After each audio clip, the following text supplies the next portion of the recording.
If you've ever felt betrayed by the person who promised until death do we part, this story might be for you. I'm Josh with eDesk Stories, your home for the juiciest stories and the hottest tea.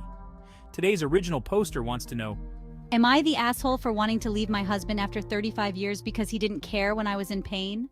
I never imagined that after 35 years of marriage, I'd be sitting here questioning everything about my relationship with the man I've spent more than half my life with. But here I am, nursing 3 broken bones in my spine and an even more broken heart. It all started 2 weeks ago. I was at home going about my evening routine. I was headed downstairs carrying a pile of laundry when I tripped on the top step. It happened so fast, yet in those seconds I felt everything. The thud, the shock, and then the searing pain that radiated through my body as I crumpled at the bottom of the staircase. I couldn't move for what felt like an eternity.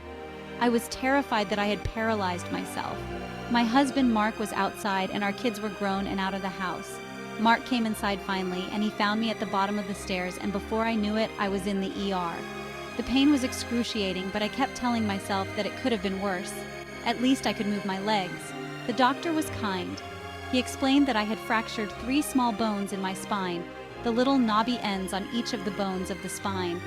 I've heard that breaking those bones took a famous football player out of football forever, if that gives you any perspective of the potential severity of the situation. He assured me they would heal with time, pain management, and physical therapy. I was given a prescription for pain meds to pick up the next morning and a referral to an orthopedic specialist. It was the middle of the night, and we don't have an all-night pharmacy where we live, so I took the prescription and went home. When I got home, the adrenaline had worn off and the pain was unbearable. Every movement sent shockwaves through my body. I managed to get into bed thinking I'd just sleep it off until the morning when I could get the pain meds. The next morning, I woke up in agony. Every breath hurt, every attempt to move was met with sharp, stabbing pain. I couldn't even make it to the bathroom without tears streaming down my face.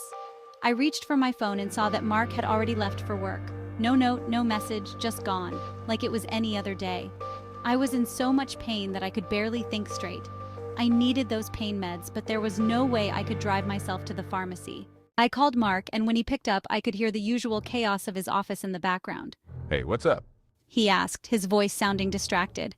I need you to come home, I managed to say, trying to keep the desperation out of my voice. I'm in so much pain, and I can't drive to pick up the meds. There was a pause. I'm in the middle of a big project. Can't you wait a few hours? I'll come home as soon as I can. I felt a surge of anger and disbelief. Mark, I can't move. I need those meds now, I really can't leave right now. he said, frustration creeping into his tone. This project is important. His words hit me like a punch to the gut. We've been together for 35 years, and this was how he responded when I needed him most? I couldn't believe it. This was the same man who had me drive him to the doctor for a cough because he was just too sick to get there. And he was the same man who had me drive him to the ER after a bee sting made his eye swell up. That same man was declining my plea for help? Really? Either you come home right now and get those meds, or I swear, Mark, I will never forgive you. The words were out before I even fully processed them. There was a long silence on the other end of the line, and then he sighed. Fine, I'm coming. He said, and hung up. It felt like hours before he finally walked through the door. He didn't say a word to me as he handed me the bag from the pharmacy. I took the pills, and within minutes the pain started to dull, but the hurt in my heart only grew sharper. Mark didn't stick around. He didn't ask how I was feeling, didn't offer to help me with anything else, didn't even make me a cup of tea. He just went back to work, like nothing had happened, like I was just an inconvenience in his day. As I lay there in bed, the pain meds making my body feel numb, I couldn't stop thinking about what had just happened. How could the man I've loved for more than 3 decades, the father of my children, just leave me like that? How could he prioritize a work project over my well-being? I started to think back over our marriage, and I realized that this wasn't the first time Mark had put work ahead of us. But this time was different. This time, I couldn't just brush it off. This time, it hurt too much. For the rest of the week, Mark and I barely spoke. He didn't ask how I was doing, and I didn't offer any updates. He came home late every night, and I was already in bed by the time he arrived. I felt more alone than ever. It's been 2 weeks since the fall, and I'm healing, physically at least. But the emotional pain hasn't lessened.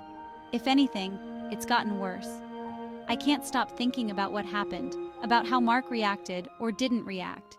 I've been considering what it would mean to leave him, To walk away after all these years because I can't shake the feeling that he doesn't care.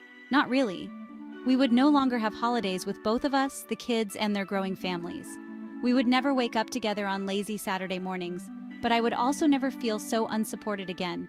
I've tried talking to him about it, but he brushes it off, saying I'm overreacting, that I was fine in the end, that the project at work was really important. But isn't our marriage important too? Shouldn't my well-being be more important than a deadline? I don't know what to do. I feel like I'm standing at a crossroads, and no matter which path I choose, I'm going to lose something. I never thought I'd be considering divorce after 35 years, but I also never thought I'd be married to someone who could just leave me in pain like that, who could just walk away without a second thought. So am I the asshole for thinking about leaving him? For feeling like this was the last straw? What do you think, folks? Her biggest fear isn't the loss of shared family dinners, I don't think. Her biggest fear is spending the next 35 years feeling like she's not a priority. What do you think, though? We're anxious to hear your thoughts. Drop them in the comments. Let's discuss it. And don't forget to like and subscribe for more daily stories.